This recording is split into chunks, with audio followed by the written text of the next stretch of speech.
Assalamualaikum warahmatullahi wabarakatuh. Perkenalkan, nama saya Tomer Setompul dengan NIM 122370155 dari Teknik Pertambangan Angkatan 2022. Di sini saya akan membuat video jurnal pembelajaran sistem penyaliran tambang RC, yaitu pada minggu ketiga. Pada minggu ketiga ini kita akan membahas mengenai data hujan dalam penyaliran tambang. Data hujan ini sangat penting dalam merancang sistem penyaliran tambang karena membantu memperkirakan volume air yang masuk ke area tambang, baik melalui aliran permukaan air maupun infiltrasi. Terdapat tiga sumber utama data hujan. Yang pertama itu adalah data dari alat pengukur hujan atau data range gauge. Nah, data yang diperoleh dari alat ini adalah alat pengukur hujan yang ditempatkan di lokasi atau sekitar tambang. Alat ini akurat secara lokal tetapi terbatas cakupannya, dan juga alat ini cocok untuk wilayah kecil jika tambang hanya memiliki satu stasiun. Nah, sumber data yang kedua adalah data satelit. Data satelit ini diperoleh dari sensor satelit cuaca yang mencakup area yang luas. Nah, data ini bermanfaat di wilayah yang minim stasiun hujan, tapi memiliki kelemahan, yaitu bisa kurang akurat secara lokal karena dipengaruhi oleh resolusi spasial dan waktu.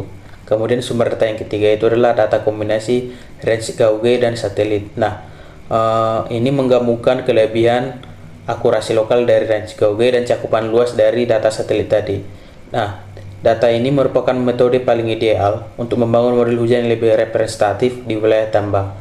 Kemudian kita masuk ke satuan waktu data. Data hujan biasanya disajikan dalam tiga satuan, yaitu harian, bulanan, dan tahunan. Harian digunakan untuk analisis hujan ekstrim dan desain saluran darurat. Kemudian bulanan cocok untuk perencanaan volume kolam penampungan. Dan terakhir tahunan dipakai untuk tren jangka panjang dan analisis iklim tambang. Nah, adapun dari tujuan analisis dari sumber data hujan tadi adalah untuk mengestimasi seberapa besar proteksi untuk lokasi tambang terhadap keberadaan hujan, dan juga perlu menetapkan resiko dari desain rekayasa akan direncanakan. Nah, kemudian kita masuk pada pembahasan perhitungan intensitas hujan. Perhitungan ini bertujuan untuk menentukan besarnya curah hujan maksimum yang bisa terjadi dalam waktu tertentu dan seberapa sering itu terjadi. Hal ini penting untuk merancang kapasitas saluran, pompa, dan kolam penampungan di tambang. Nah, yang pertama itu adalah return period atau periode berulang. Adalah waktu rata-rata terjadinya hujan ekstrim dalam satuan waktu. Maksudnya satuan waktu tahun. Nah, misalnya hujan dengan return period 10 tahun berarti diperkirakan terjadi setiap 10 tahun. Nah, kemudian dalam penyaliran tambang biasanya digunakan return period 2-50 tahun tergantung pada tingkat risiko yang bisa diterima. Nah, kemudian yang kedua itu terdapat IDF atau Intensity Duration Frequency atau frekuensi durasi intensitas, yang merupakan kurva hubungan antara intensitas hujan, durasi hujan, dan return period. Contohnya adalah hujan dengan intensitas 100 mm per jam selama 30 menit untuk return period 5 tahun. Nah, kurva IDF ini membantu menentukan intensitas hujan rencana sesuai kebutuhan desain.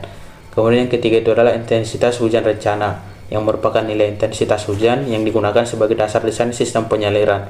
Nah, ini ditentukan data historis dengan memperhitungkan durasi hujan dan return period. Hasilnya digunakan untuk menghitung debit aliran permukaan atau runoff dengan rumus hidrologi seperti metode rasional. Kemudian terdapat Gumbel Distribution, yang merupakan metode statistik yang digunakan untuk analisis frekuensi hujan ekstrim, menggunakan data hujan maksimum tahunan untuk memperkirakan curah hujan ekstrim untuk berbagai return period.